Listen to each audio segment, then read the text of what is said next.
Assalamualaikum warahmatullahi wabarakatuh. Selamat bertemu kembali. Hari ini tanggal 20 Februari, hari Senin, jam 3.46 pagi ya. Kita akan belajar lagi teman-teman untuk ngoprek-ngoprek project long term kita, project gajian dari dividen. Nah, baru 4 biji saham yang saya coba pahami gitu ya dari project belajar saham ini dengan mempelajari prospektus dan lebih ke aspek-aspek fundamental buat kita memilih mana saham yang kita layak kita saham-saham yang layak kita koleksi di dalam jangka panjang.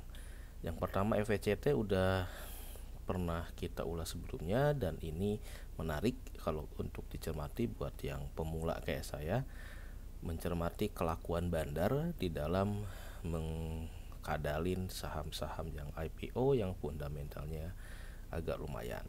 Yang kedua, chip juga udah kita ulas sekilas. Saya ikut IPO-nya, cuma sayang keburu saya lepas. Padahal ini dengan background yang pernah kita ulas, punya posisi yang strategis, prospek, malah meroket terus ya. Itulah, belum rezeki. Yang ketiga ini masih proses IPO Mitrapek, belum pembagian jatah, jadi masih wait and see apakah ulasannya itu sesuai dengan harapan atau dia mau kayak yang mana nih, FVC atau chip gitu ya. Nah yang ketiga ini yang agak spesifik, agak spesial karena saya dapatnya sahamnya gratis di saham pada atau personel alih daya. Oke, kita bahas ya. Nanti kita prospektusnya yang akan kita coba bedah nih. Nah, Persada ini IPO-nya di bulan Desember gitu ya. Jadi udah lewat sebetulnya. Tanggal efektif date-nya pencatatan saham di 30 November. Jadi posisi saya adalah sebagai pemegang saham lama. Nah, kalau sebagai pemegang saham lama ya nanti buat memilih apakah ini layak saya pertahankan atau harus saya jual dan ganti ke saham yang lebih prospek lainnya ya. Apakah ini prospek atau enggak nih Persada nih, kita akan bahas gitu ya. Nah, yang pertama pesan sponsor dulu seperti biasa, tausiah saham dari ustadz-ustadz yang udah terbukti sukses di dunia pasar modal. Kita baca ini tausiahnya, kultumnya nih. Kalau tidak membaca laporan keuangan ketika membeli saham, maka kita bisa kehilangan uang karena beli kucing dalam karung. Nah ini yang dibilang ustadz-ustadz saham itu haram. Kenapa haram? Karena kita belinya tanpa landasan yang jelas, spekulasi ya, horor, judi, dan maisir gitu ya. Judi itu maisir ya, goror, judi, riba. Tiga hal yang harus kita hindari dalam bermuamalah. Nah, saham itu bukan judi, tapi transaksinya mirip judi. Kenapa? Karena kalau kita beli saham yang nggak pakai penelitian yang dalam, Anda bisa kalah gitu ya. Kalah, uang Anda bisa hilang. Nah, kenapa bisa hilang? Karena ini nih, malas membaca prospektus dan laporan keuangan. Resikonya bisa membuat uang kita hilang. Meskipun dengan membaca prospektus pun tidak menjamin uang kita tidak hilang, tetapi itu adalah ikhtiar gitu ya. Ikhtiar buat kita mempertanggungjawabkan aktivitas kita dalam berinvestasi saham di pasar modal, biar nggak dituduh spekulasi, biar nggak dituduh bahwa investasi saham itu tinggal nggak usah pakai kerja dapat duit banyak bisa kaya raya. Dari mana kayanya? Nggak mungkin lah ya. Nggak ada yang gratis di dunia ini, nothing free under the sun. Mau yang nebak-nebak angka ya dia juga kerja melototin angka tiap hari ya. Nah jadi ini pesan moralnya, harus belajar rajin baca. Nah, saya juga minat baca saya rendah. Baca prospektus yang ratusan halaman ternyata butuh berhari-hari, butuh berminggu-minggu buat mempelajarinya. Mending kalau ngerti gitu ya. Ya tapi nggak apa-apa lah ya. Tak kenal maka tak sayang. Makin sering kita baca prospektus, kita bakal sedikit-dikit jadi tahu gitu ya, barang yang kita beli itu apa, sehingga kita yakin bahwa barang yang kita beli itu adalah aman buat uang kita. Oke, itu kultumnya. Kultum sekian menit bahwa kita harus rajin baca prospektus dan laporan keuangan ya. Jangan males ya, males itu temennya setan gitu. Nah, kenapa pada nih? Ya, tadi seperti yang saya sebutkan, pada ini saya dapat gratisan ya sahamnya. Jadi tujuannya atau bukan beli, tapi ini layak saya pertahankan, saya tambah atau saya jual semuanya gitu. Kalau memang dibanding perusahaan lain ini lebih ada yang prospek gitu ya. Modal jatah sahamnya bisa dijadiin dibelikan saham yang lebih menarik lah gitu ya. Unboxing prospektus Personal Alidaya, ini dari namanya ini udah jelas perusahaannya adalah Human Resources and Employment Service, jadi perusahaan outsourcing ya. Kalau dari anggaran dasarnya si Personal Alidaya ini secara spesifik bergerak dalam outsourcing. Outsourcingnya jasa technical, pemeliharaan, dan ada call center, perkantoran, keamanan, dan lain-lain.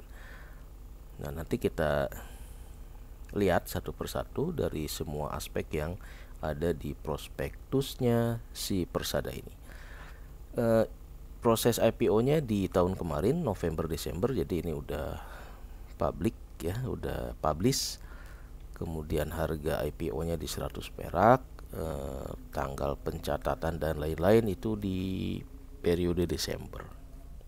Nah, ini dia teman-teman ya. Jadi saya dapat jatah saham nih gratis ya. Kenapa saya dapat gratis? Karena saya jadi anggota koperasi Kopindosat ini, dimana duit simpanan anggotanya dulu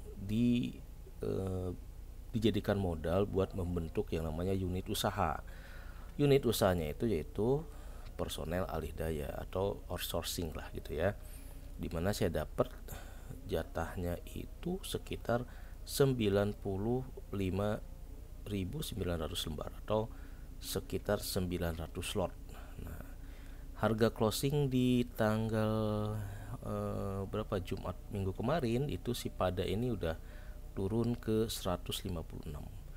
Nah ya, ini menarik. Kenapa? Karena pada saat IPO 100 kemudian naik di atas 200, sekarang nih mulai turun membentuk ke harga normalnya.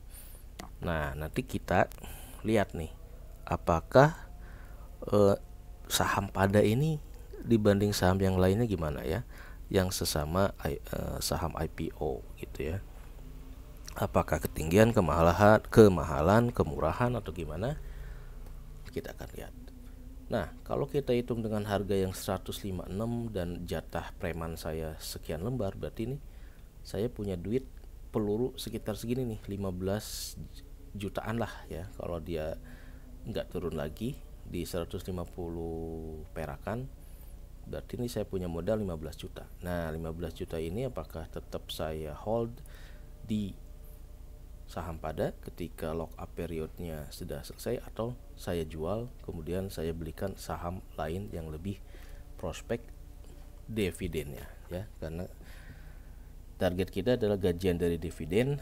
Jadi mau nggak mau kita betul-betul mengoleksi saham-saham yang wonderful company katanya ya. Next. Nah ini dia, ini buat teman-teman yang sudah membeli saham pada, waspada ya. Ending lock up-nya di tanggal 1 Agustus, 8 bulan setelah tanggal efektif pencatatan sebagai emiten. Efektif listingnya di 30 November tambah 8 bulan, berarti sekitar Agustus bakal ada guyuran penjualan dari pemegang saham anggota-anggota koperasi Kopindosat yang bakal ngejual sahamnya di bursa juga ya. Itu yang harus diwaspadai ya. Jadi hati-hati di Juli sampai Agustus nih, ini yang pegang saham Pada waspada.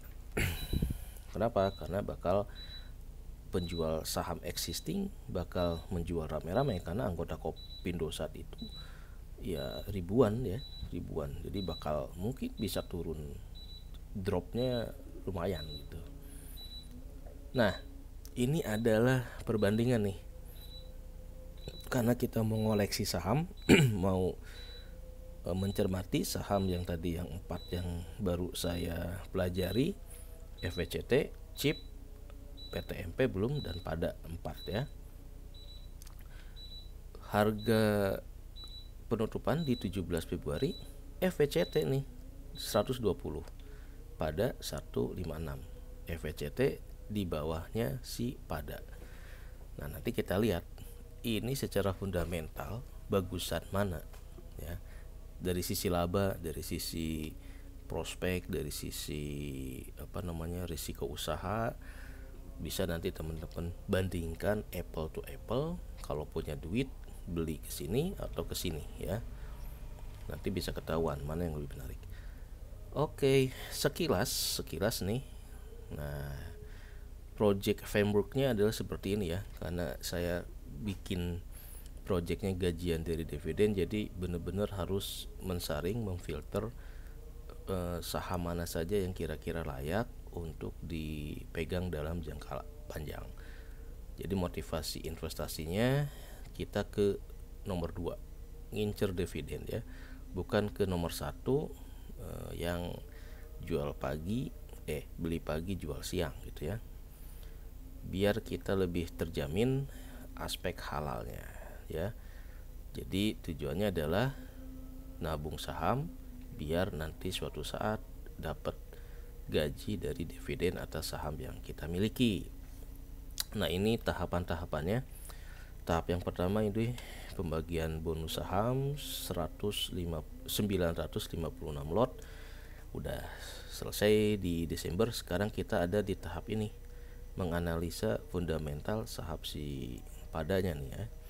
Kalau ini udah kelar, maka naik ke sini nih, mengevaluasi apakah nanti ini perlu saya pertahankan atau nanti harus dijual ya. Exit strateginya gimana? Oke, apakah juga di sini kita lihat nih gajian dividen ya, apakah dividennya si Pada ini menarik atau enggak? Kita lihat nanti jumlah saham beredar si Pada dibandingkan perusahaan lain kayak apa. Ini udah ya, ini udah. Nah, sekilas seperti ini teman-teman ya. Kalau saya bandingin FVCT dan Pada, ternyata kalau kita asumsikan kita punya duit 5 juta dibeliin si FVCT dengan harga yang existing di sini di 120, 5 juta juga dibeliin si Pada di 156. Kalau dioret-oret project gajian dividennya, projectednya gitu ya, proyeksi kalau di 2023 masing-masing kinerjanya seperti ini, ternyata FVCT lebih oke ya dibanding si Pada ini. Nah, nanti kenapa kita ekspor. Oke. Jangan malas baca prospektus, karena kalau malas bisa membuat uang kita hilang di telan bandar. Nah, ini dia ya. Jadi prospektus itu ya sebetulnya cuma 1, 2, 3, 4 ya 8 item sih gitu ya. Jadi kita harus mengalokasikan waktu buat membedah prospektus itu isinya apa aja, biar saham yang kita beli itu bisa kita kenali dalemannya gitu ya. Jadi nggak asal beli. Jadi nanti kalau kita ngelihat ke sini, wah ini lebih mahal, ini lebih menarik, belinya ke sini nyangkut gitu ya. Padahal mungkin ini udah overprice, yang ini masih under value gitu ya. Nah, jangan sampai kayak gitu teman-teman ya. Kalau nggak baca prospektus, kita bisa ke bawah-bawah nih, malah ngebelinya ke saham yang trennya lagi bakal turun terus gitu. Oke, jadi prospektus itu ya seperti ini. Ada penawaran umum itu terkait framework IPO-nya ya. Jangan malas intinya. Nah, ini dia. Ini juga tausiah yang bagus juga, bahwa kalau kita bergaul dengan 5 trader saham, kita berpotensi jadi orang yang keenam. Tapi kalau kita gaulnya dengan orang yang berpedoman kepada value investor, fundamental, maka kita punya kesempatan jadi orang yang keenamnya. Jadi harus pilih grup, pilih komunitas, pilih narasumber dari senior-senior kita yang memang juga apakah dia spekulator atau investor. Nah, ini harus memilih mentor saham di jalan yang lurus ya. Jalan yang lurus yang mana? Ya, yang dekat surga lah gitu ya. Balik ke sini nih. Nah, yang benar-benar bisa menjamin kalau aktivitas sahamnya itu lebih mendekati atau lebih sempurna level kehalalannya. Jangan bermain di yang halal dan haramnya masih diperdebatkan gitu ya. Sebaik mungkin kita jauhi perdebatan. Tapi kita kejarlah yang udah sepakat, kita kejar ya. Kalau ustadz udah bilang dividen boleh, ya udah, niat awal kita bermain saham, luruskan niat nyari ke yang motivasinya dividen. Meskipun capital gainnya juga ada yang bilang halal dan haram, berarti ini juga harus kita tahu kapan halal, kapan haram gitu ya. Jangan sampai buta sama sekali dan tidak mau peduli. Nah, itu nanti yang dituntut di akhirat itu seperti itu, ketidakpedulian Anda itu yang dituntut ya. Oke, ini ya. Pilih mentor saham di jalan yang lurus. Banyakin kuota biar tahu jalan lurus itu di mana. Oke, nah kenapa harus di jalan yang lurus? Karena musuh kita adalah banyak predator ganas. Ini udah pernah kita bahas. Ini juga udah. Nah, kenapa kita harus baca prospektus? Karena resikonya tinggi ya. Meleng dikit, wassalam, uang Anda akan hilang. Ini udah pernah kita bahas juga. Oke, balik lagi, ini juga udah ya tadi.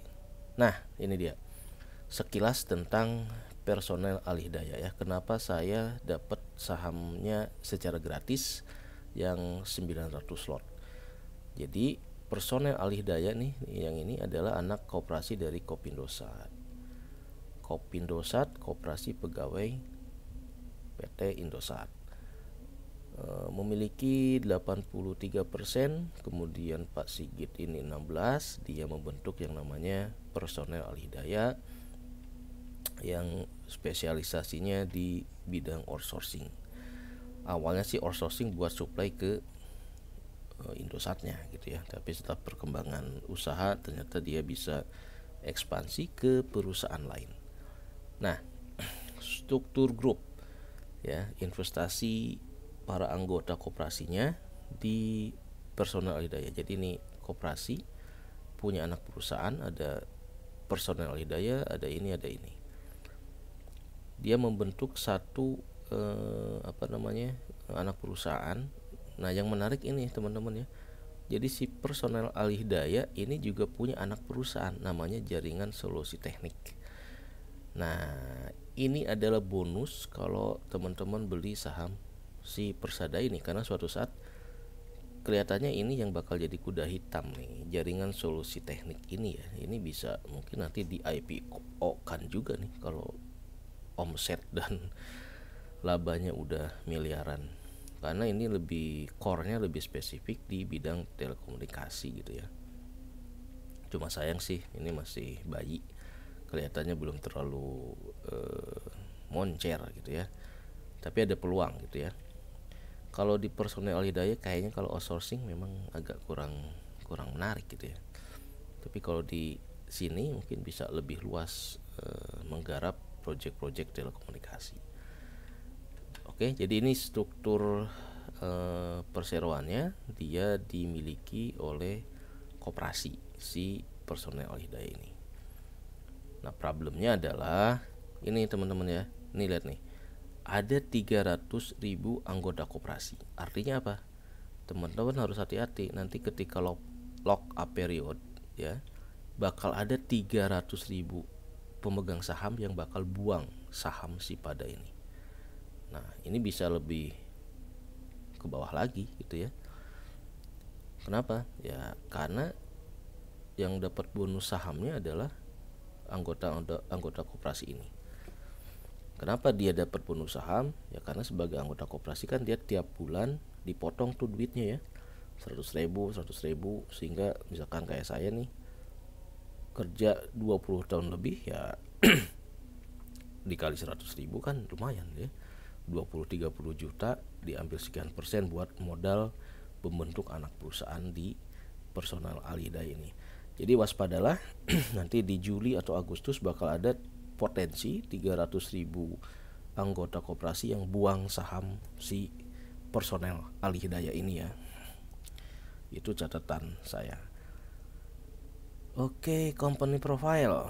Kegiatan usahanya di penyediaan jasa teknik pemeliharaan, call center, layanan, jasa keamanan, dan sumber daya manusia. Total outsourcing yang dia kelola ini udah 8.000 karyawan. Ini lumayan gede ya. Jadi bukan perusahaan outsourcing yang abal-abal sih. Kalau udah ngelola ribuan karyawan mungkin udah punya track record yang bagus ya. 80 mitra, 13 kantor cabang. Nah, cuma masalahnya apakah outsourcing ini masa depannya kayak apa ya? Kedepannya mungkin semua bakal di manage service ya, bakal di outsourcing kan. Nah, cuma apakah peluangnya bisa ditangkap enggak oleh si personel alih daya ini? Ini juga sama ya, udah ya sama nih. Outsourcingnya ada jasa teknik, transportasi, lain-lain. Oke, balik sekarang ke isi dari prospektusnya.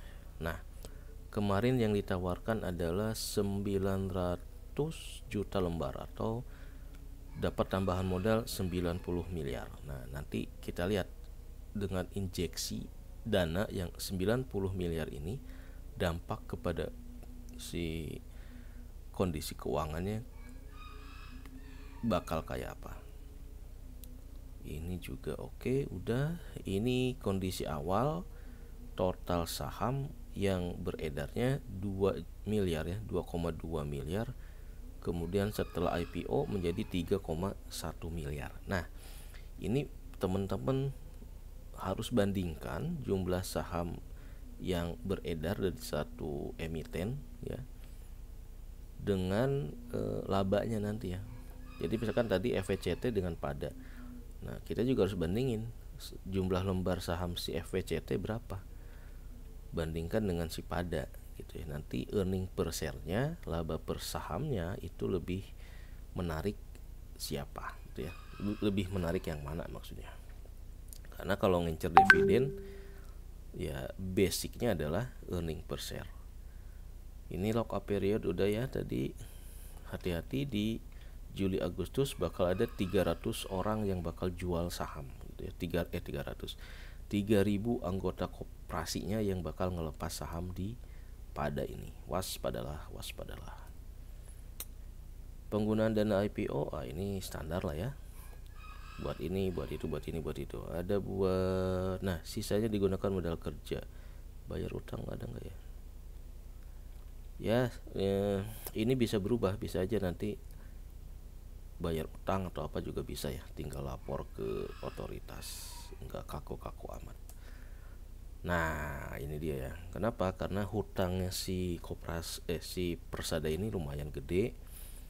Totalnya 169 dan ada utang bank ya. Utang banknya aja 30 miliar, sehingga kalau utang bank kan ada bunganya ya. Bunga membebani laba. Nah, kemungkinan mungkin ada percepatan pembayaran lah biar dia lebih lincah. Karena sayang juga 30 miliar biaya bunganya juga mungkin bisa gede, bisa menggerus earning per share-nya ya. Jadi nggak menarik nanti harga sahamnya. Kapitalisasi pasarnya bisa terganggu nih. Catatannya ini aja nih ya. hutangnya si personel Al Hidayah ketika sebelum IPO, ini posisi April memang tinggi. Nanti kita lihat posisi Desember ataupun di Maret 2003 setelah IPO, itu mungkin bakal rubah secara signifikan karena ada masuk 90 miliar ya. 90 miliar IPO-nya Desember. Harusnya sih di Desember udah masuk ya. Udah di equity Desember udah nambah 90 miliar. Hutang banknya ini ada dari Bank Mandiri, dari Bank Permata ya. Plafonnya total 30 miliar dengan covenant tuh pembatasan gitu ya. Jadi kalau diutangin si perusahaannya harus menjaga kinerja keuangannya nih. Ada pembatasan seperti ini. Oke, ini bisa dibaca di prospektus ya. Hutang lain-lain 10,3 kepada pihak berrelasi. Kemudian jangka panjang ini mungkin pinjaman modal dari induk perusahaannya ya. Dari Koperasi Pegawai Indosat 20 miliar. Jadi kalau kita lihat nih, ada 30 miliar hutang bank, ada 10 hutang ke pihak berrelasi, 20 miliar lagi ke induk perusahaan. Jadi memang ini perusahaannya yang establishnya, berdirinya dimodali oleh utang. Koperasi Pegawai Bank ini uang garansi ya. Dia punya project di Bank Indonesia, bekerja sama dengan Koperasi Bank Indonesia. Jadi ini harus nyimpan uang muka atau garansi bank lah ya. Oke, komitmen dan kontingensi ya ini standar lah. Silahkan baca di prospektus. Nah, ikhtisar laporan keuangan auditnya sampai Desember, yang April dan Agustus ini tidak diaudit ya.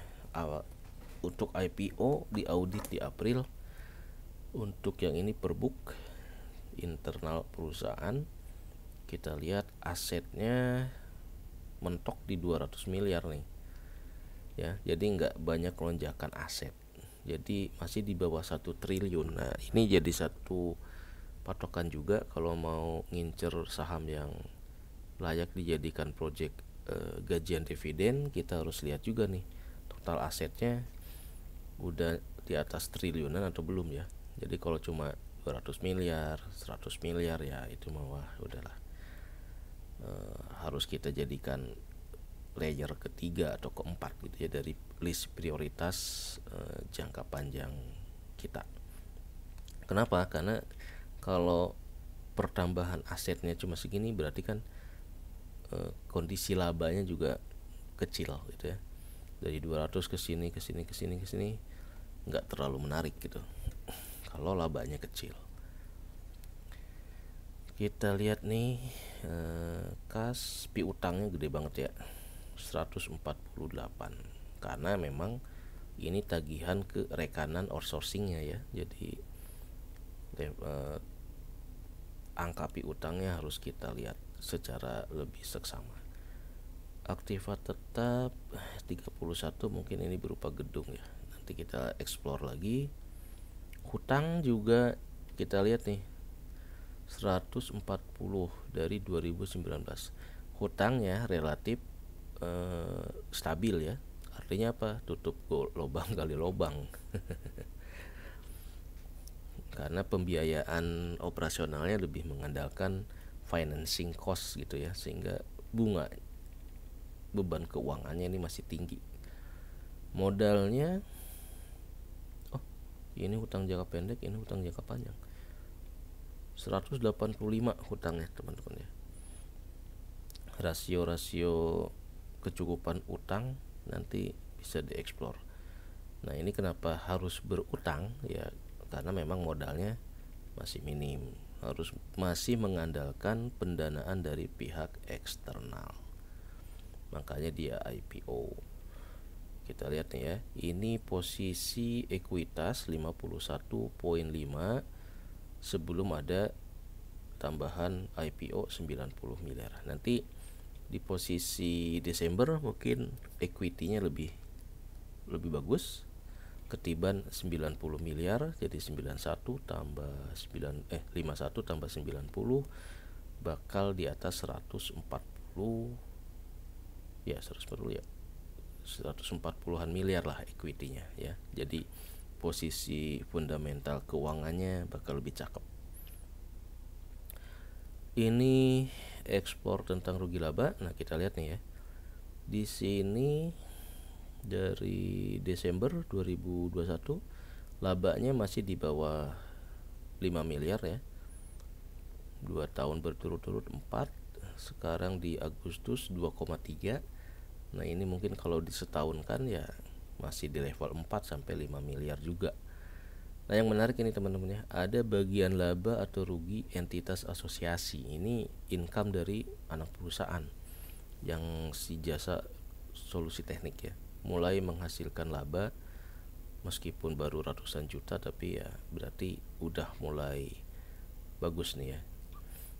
Ada anak perusahaan yang menghasilkan positif income buat di pembukuan si Persada ini. Pendapatan netonya di 453 miliar, tapi beban pokoknya juga gede juga karena ini cuma ngambil margin dari alokasi outsourcing ya. Nah, itu masalahnya nih. Maka dibilang perusahaan yang bergerak di bidang jasa outsourcing kurang seksi, kurang menarik ya. Meskipun omset tinggi tapi biayanya juga tinggi. Apa nih? Ini arus kas. Nah, yang harus kita lihat juga adalah arus kasnya, apakah positif atau negatif. Kita lihat nih, arus kas dari pendanaan. Nah, minus ya. Pendanaan minus berarti ada bayar utang nih. Agak gede juga ya.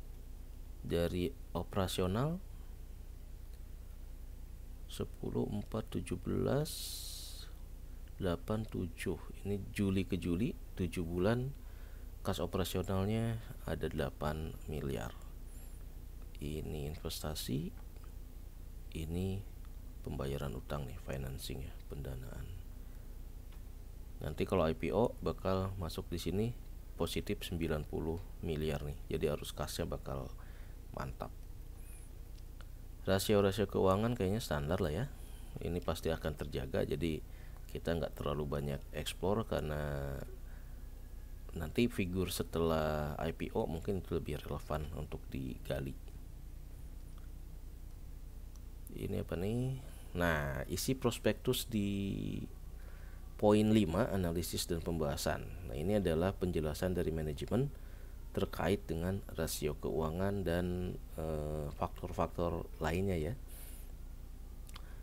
Nah, di sini yang dijelasin adalah angka audit April dan Agustus, tapi yang biasanya audit ya. Yang dijelasin adalah berdasarkan audit 30 April, 31 Desember 2021 dan 2020 begitu. Analisa dan pembahasan dari manajemen umum, faktor-faktor yang mempengaruhi kegiatan usaha dan lain-lain. Oke, next. Nah, ini dia teman-teman ya. Kita lihat bahwa kegiatan usaha perseroan ada 4 kegiatan usaha: jasa, perdagangan, ketenaga kerjaan, dan konstruksi. Berdasarkan anggaran dasar dia punya 4 bidang sebetulnya, tapi yang lagi moncer di poin nomor 3, outsourcing ketenaga kerjaan. Yang perdagangan, konstruksi ini masih belum kelihatan di laporan keuangan. Jadi ada 4 pilar utama usaha perusahaan. Ini risiko. Karena dia outsourcing berarti risiko utamanya adalah tidak diperpanjang perjanjian atau kontrak dengan pelanggan. Namanya juga outsourcing ya. Ini harus dikaitkan dengan undang-undang cipta kerja nanti, apakah makin banyak outsourcing atau justru seperti apa ya. Karena kelihatannya perusahaan-perusahaan itu lebih senang untuk menggunakan pegawai yang tidak tetap. Kenapa? Karena nggak banyak kewajiban nggak usah bayar pesangon, nggak usah bayar tunjangan gitu ya. Hal-hal yang bikin biaya tinggi, nah, dialihkan ke perusahaan outsourcing ini.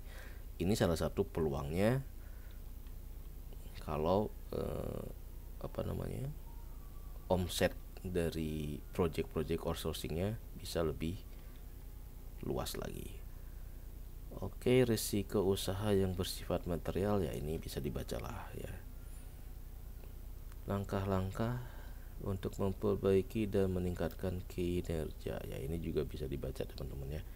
Ini hal-hal yang standar, tapi hal-hal inilah yang ada di prospektus yang kadang kita malas untuk bacanya ya gitu. Tapi dari sini kan kita bakal ngelihat nih, ini manajemennya profesional atau enggak, punya komitmen, punya kapasitas atau enggak dalam membawa atau dalam menjadi nahkoda si perusahaan gitu ya. Kalau manajemennya isinya keluarga, anak, istri, suami, engkong, nah itu harus diwaspadai ya. Kenapa? Karena beda dengan manajemen yang tidak ada ikatan relasi keluarga, bakal lebih inilah ya, lebih luas gitu wawasannya. Faktor yang mempengaruhi usaha ini juga sama tadi udah kita bahas ya, bahwa per Agustus labanya sekitar 2,3, sehingga kalau disetahunkan mungkin bakal sama dengan posisi di sini Desember, sekitar 4 miliaran mungkin ya, setelah di 2020 dan 2001 ini ada corona jadi agak turun dari 700 turun ke 400-an karena banyak perusahaan yang ya WFH gitu. Jadi tidak membutuhkan tenaga kerja sebanyak biasanya, tapi sekarang udah normal, kelihatannya udah mulai ramai lagi ya.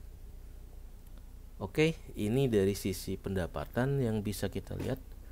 Pendapatannya di sini sekitar 700 miliar, di Agustus 453, di mana pendapatan ini berdasarkan bidangnya ya, technical, wilayah personal support, call center. Paling tinggi adalah di technical maintenance dan jasa keamanan.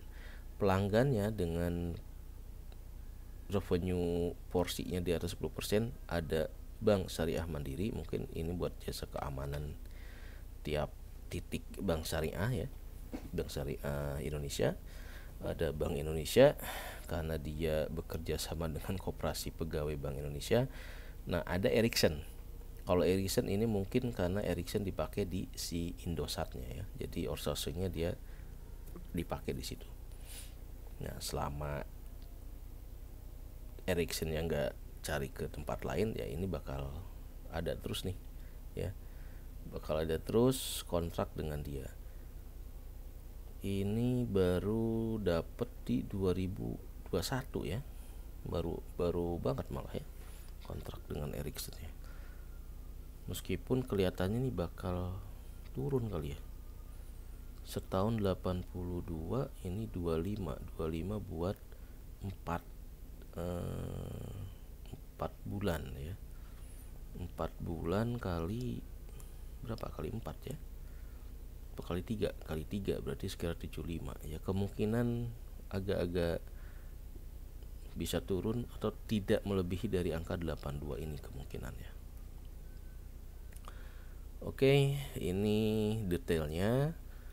Kalau kita lihat jasa teknikal dia 62 miliar, jasa keamanan 54 miliar. Jadi paling tinggi bidang outsourcing yang si Persada ini, personal alih daya, handle adalah teknikal dan keamanan. Lain-lainnya call center dan sebagainya ini di bawah dua poin ini ya. Personal support 30 miliar. Ini biaya administrasinya, biaya pegawai paling tinggi nih. Kenapa? Ya karena standar pegawai di sana mungkin karena limpahan dari karyawan-karyawan Indosat, gajinya di atas UMR dan perusahaan outsourcing lainnya kali ya. Oke, kita lihat sini 21, 18, 16 makin turun di atas 25 miliar. Mudah-mudahan nanti efisiensi biayanya lebih bagus lagi. Nah, ini dia nih. Ini yang harus dikritisi ya, karena bunga pinjaman, karena struktur utang pinjamannya ini gede ya. Sampai 185, utang banknya ini 34 miliar sendiri. Makanya kinerja rugi labanya ini banyak kesedot oleh pinjaman bank. Ini 10 miliar sendiri nih. Ini mulai turun, di sini mulai turun 2 miliar ya. Nah, mudah-mudahan setelah IPO ini beban-beban biaya bunga bisa diturunkan. Oke, ini aset 134, ada kenaikan aset. Ini apa nih? Total aset. Ini karena omset naik, piutangnya juga naik.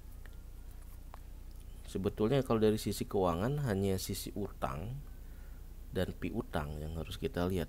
Dari sisi aktiva tetap dia nggak terlalu banyak punya aktiva tetap, kecuali mungkin kendaraan gitu ya, kendaraan operasional, gedung dan lain sebagainya. Inventory juga nggak terlalu banyak. Ini adalah utangnya pihak berelasi. Ini hutang modal ya, tadi udah pernah disinggung, hutang modal kepada induk perusahaan. Equity juga bakal berubah ketika ada dana IPO masuk. Cash flow juga tadi udah dibahas, posisi di 2023 minus karena ada pembayaran sini ya, aktivitas dari pendanaan nih. Pendanaan minusnya ini kenapa dia ya, aktivitas operasional. Nah, dia ini ya, pembayaran untuk biaya keuangan minus 5. Ini pinjam duit masalahnya ya. Kemudian ini apa, aktivitas investasi hasil dari penjualan aset tetap minus kebalikannya, berarti duit cashnya nih masuk. Nah, ini 1,2 di sini positif karena ini apa ya, cash flow-nya secara direct method. Jadi sebetulnya ini duit yang keluar nih, posisinya dari pendanaan 2,7 digunakan untuk bayar aktivitas pendanaan, sehingga cash flow-nya minus 5,6 miliar.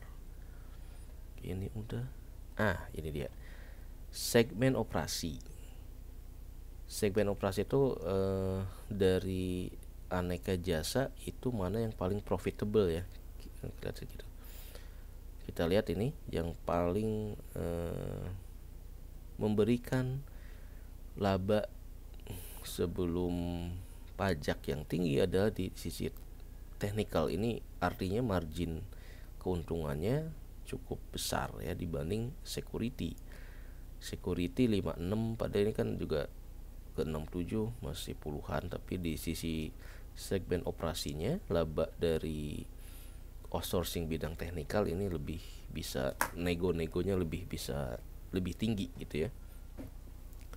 Karena kalau sisi security service mungkin banyak suppliernya ya, kalau teknikal kan agak kurang.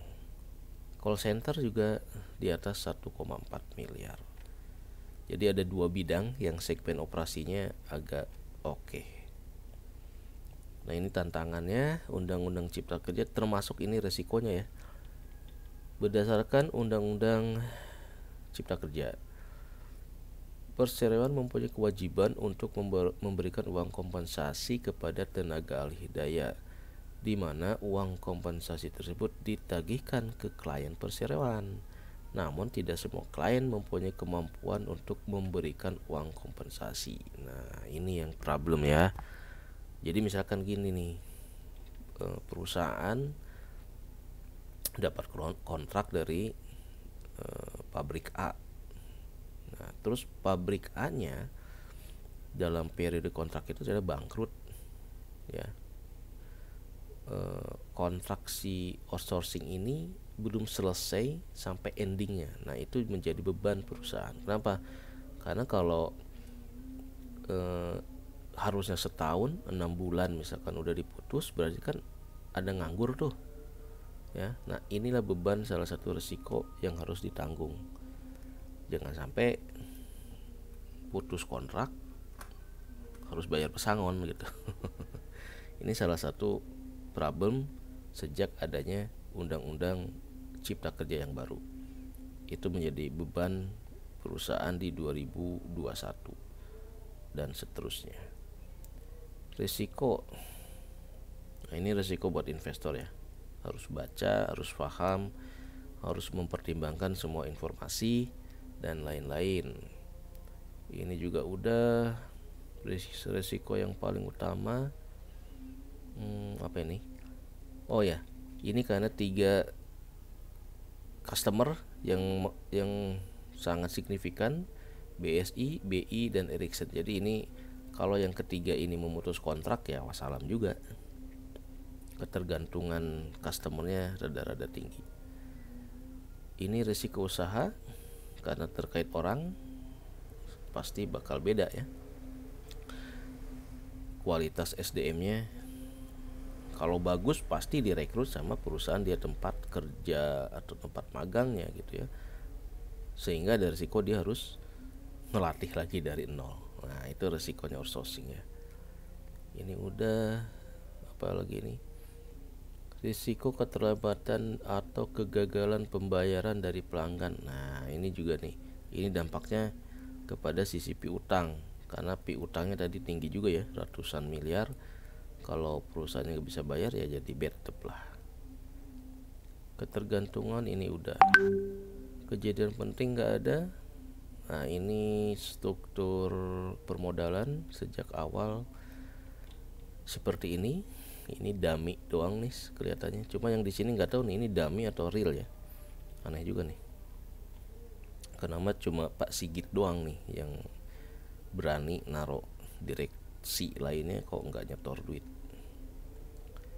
Oke, ini jumlah karyawan ini besar karena komposisi jumlah karyawan perseroan besar karena sebagiannya yang merupakan aset outsourcing dia gitu ya. Jadi bakal keluar masuk. Untuk karyawan tetapnya sendiri 60, yang tidak tetap yang di bawah yang menjadi aset perusahaan yang dijual sebagai jasa outsourcingnya 7.000-an ya. Nah dengan komposisi seperti ini teman-teman ya, dari 7.000 ini untuk bidang security 2,3 ribu, teknisi sekian, pemasaran sekian. Jadi bisa dilihat nih bidang yang si personel alih daya ini layanin ini lebih banyak di 3 bidang ini aja ya. Sisanya ya masih dikit lah ya. Ada dokter cuma 1 orang ya. Bisa juga tuh ada dokter ngelamar ke situ ya. Oke, komposisi SDM udah ya. Ini untuk komposisi lokasi mayoritas di DKI Jakarta dan Jawa Barat karena mungkin ya uang ngumpulnya di 2 provinsi ini. Belum ada di daerah lain, mungkin masih kecil. Jawa Tengah, Jawa Timur masih 3%, masih kalah dari yang lain lah ya, dari perusahaan outsourcing lain kayaknya. Nah ini pesaing usaha. Ada perusahaan-perusahaan outsourcing lain yang lebih dulu eksis, ISS, Andalan Anak Bangsa, Infomedia Nusantara. Ini Infomedia Nusantara kayaknya lebih ke IT ya kalau nggak salah. Ini menjadi saingan dari perusahaan. Ini adalah pelanggan. Ada Bank Syariah, ada aplikasi Karya Anak Bangsa. Meskipun ini harus dilihat lagi nih ya, dipakai ini untuk jasa apa, jasa IT-nya, jasa keamanan atau apa, call center gitu ya. Kita nggak ada informasi lebih detail di bidang mana saja si customer ini menggunakan jasanya. Ini, nah ini dividen. Kebijakan dividen Karena ini adalah anak perusahaan dari koperasi, pasti dia bakal bagi dividen kalau laba gitu ya. Dividennya juga gede, 35%. Ini hal yang menarik ya. Historical pembagian dividen 2019 di 30%, 35, 35. Rata-rata bagi dividennya di 1 miliar sampai 2 miliar. Nah, inilah nanti yang dibagi buat kita pemegang saham, apakah dengan jatah dividen sebesar ini menarik atau enggak gitu ya. Dibagi total saham yang berapa tadi ya? Berapa miliar loh. Nendang enggak nih dividen, gajian dividennya ya. Oke, aduh, udah jam berapa? Udah mau subuh nih. Oke, kayaknya itu dulu deh. Nanti aspek angka-angka finansial kita nunggu audit report yang 2022 Desember biar lebih enak. Kita bahas sekilas aja, terutama di sisi ruang lingkup usaha, prospek dan lain sebagainya ya. Kalau angka-angka ininya kelihatannya sih standar rasio-rasio keuangan ya. Cash and bank, karena ini banyak duit pinjaman, berarti sisa pinjamannya dia juga banyak ya, bukan dari operasional nih gedenya. Tapi utangnya juga gede, 139, relatednya 11, ke third partinya 129. Nah, tapi ini dari 139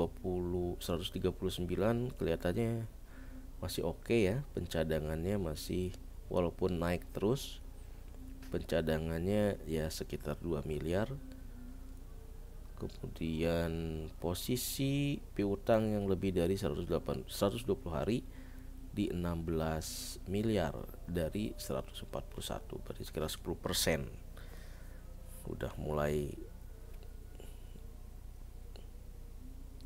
kolektibilitasnya di atas 120 hari, di atas berapa tuh, 4 bulan ya, 30 ya, di atas 4 bulan sebesar 16%. Ini yang harus kita garis bawahi, kita catat apakah nanti di Desember ini bakal trennya lebih tinggi atau enggak.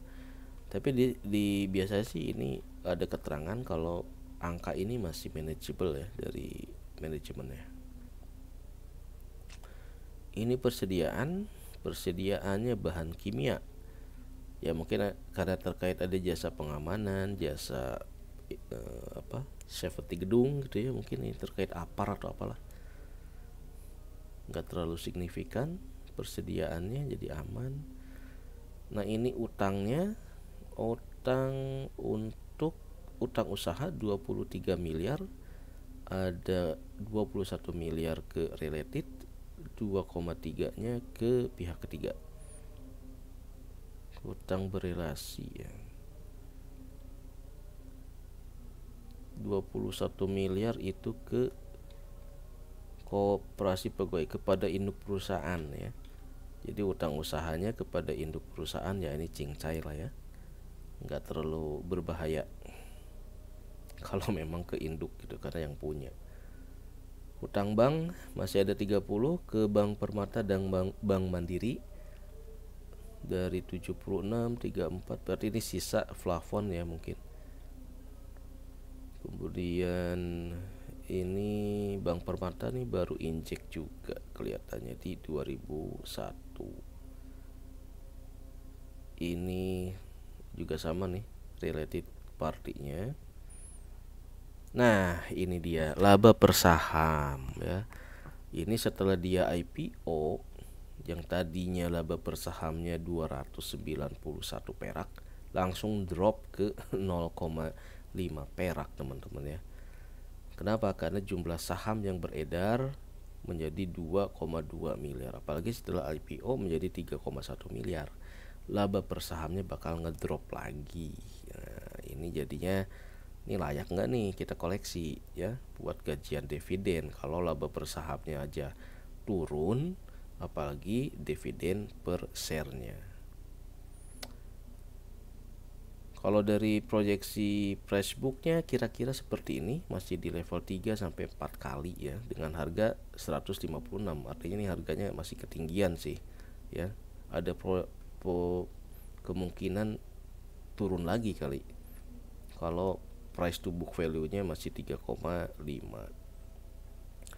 Oke, jadi dari uraian di atas kelihatannya nih, setelah lock up period, action plan saya mungkin bakal exit ya, bakal ngejual aja nih. Saya bakal ngejual 95.000 lembar untuk diversifikasi ya. Udah azan subuh teman-teman, kira-kira seperti itu ya, mengulas prospek saham si personel alih daya ini. Sampai sini aja, mudah-mudahan bermanfaat. Jadi kemungkinan saya akan jual untuk nanti dibelikan ke saham yang lebih menarik gitu ya. Nih kita lihat nih, ini apa nih ya, dividen ada apa? Oh, jadi dividennya cuma segini nih. Kalau saya punya modal 5 juta dibeliin sekian lembar, kalau saya pertahankan yang 95.000 lembar ini, dividennya cuma 37.000. Kurang nendang.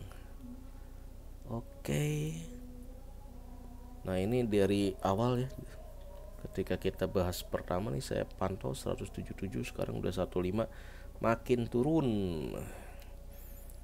Ini juga konteks kenapa kita harus bahas.